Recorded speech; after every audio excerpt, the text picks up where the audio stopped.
ሰላም ጤና ይስጥልኝ። ጠበቃ ፍቃዱ በቀለ ነኝ። በአሁኑ ሰዓት በአሜሪካ የሚኖሩ ወይም ወደ አሜሪካ ለመግባት የሚጥሩ ኢትዮጵያውያን ትልቅ ስጋት ላይ ናቸው። በተለይ የካቲት 13 ቀን 2026 የኢትዮጵያ ቲፒኤስ የሚያበቃ መሆኑን ተከትሎ ብዙዎች ወደ ፖለቲካ ጥገኝነት ወይም አሳይለም ለማመልከት እያሰቡ ነው።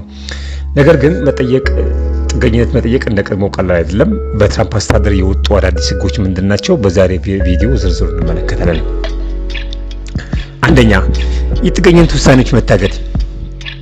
በመጀመሪያ ማወቅ ያለባችሁ ትልቁ ዜና የአሜሪካ ኢሚግሬሽን መስሪያ ቤት USCIS አዲስ በገቡ በጥገኝነት ፈላጊዎች ላይ የመጨረሻ ውሳኔ መስጠቱን በጊዜያዊነት አቁሟል። ይህ ማለት ቃለ መጠይቅ ኢንተርቪው ሊደረግላችሁ ይችላል፣ ነገር ግን ተቀባይነት አግኝታችኋል የሚለው ደብዳቤ አሁን ላይ ሰጣችሁ ይችላል። ይህ የሆነው መንግስት አዳዲስ የደህንነት ማጣሪያዎችን ቬቲንግ ፕሮሰስ እያዘጋጀ ስለሆነ ነው።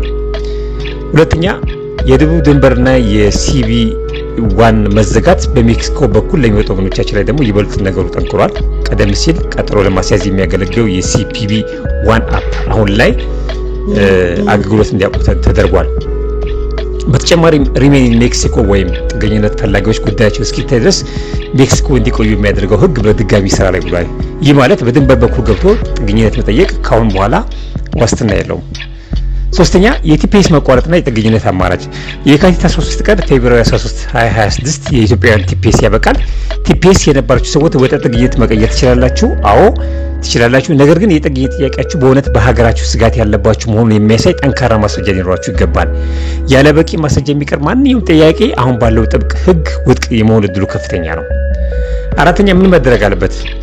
ምክር ታዲያ ምን ማድረግ አለባችሁ? አንደኛ፣ የጥገኝነት ማመልከቻችሁን ፎርም I-589 ስታስገቡ እያንዳንዱ ዝርዝር መረጃ በትክክል መሆኑን አረጋግጡ። ሁለተኛ፣ በሀገራችሁ ስላለው ስጋት የሚያሳዩ የሰነድ ማስረጃዎችን ኤቪደንስ አሁኑ አደራጁ።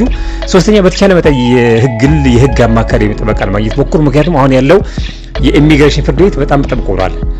አጠቃላይ ለዛሬ ያዘጋጀሁላችሁ መረጃ ይህን ይመስላል። ጥያቄ ካላችሁ ኮሜንት ላይ ጻፉልኝ። ይህ መረጃ ለወገኖቻችን እንዲደርስ ላይክ እና ሼር ማድረጋችሁን አትርሱ። በሚቀጥለው ቪዲዮ ስለ ዲቪ 2026 ሎተሪ ቀጣይ እርምጃዎችን እንገናኛለን። እስከዛው ፍቃዱ በቀለ ነበርኩኝ። ሰላም ቆዩ።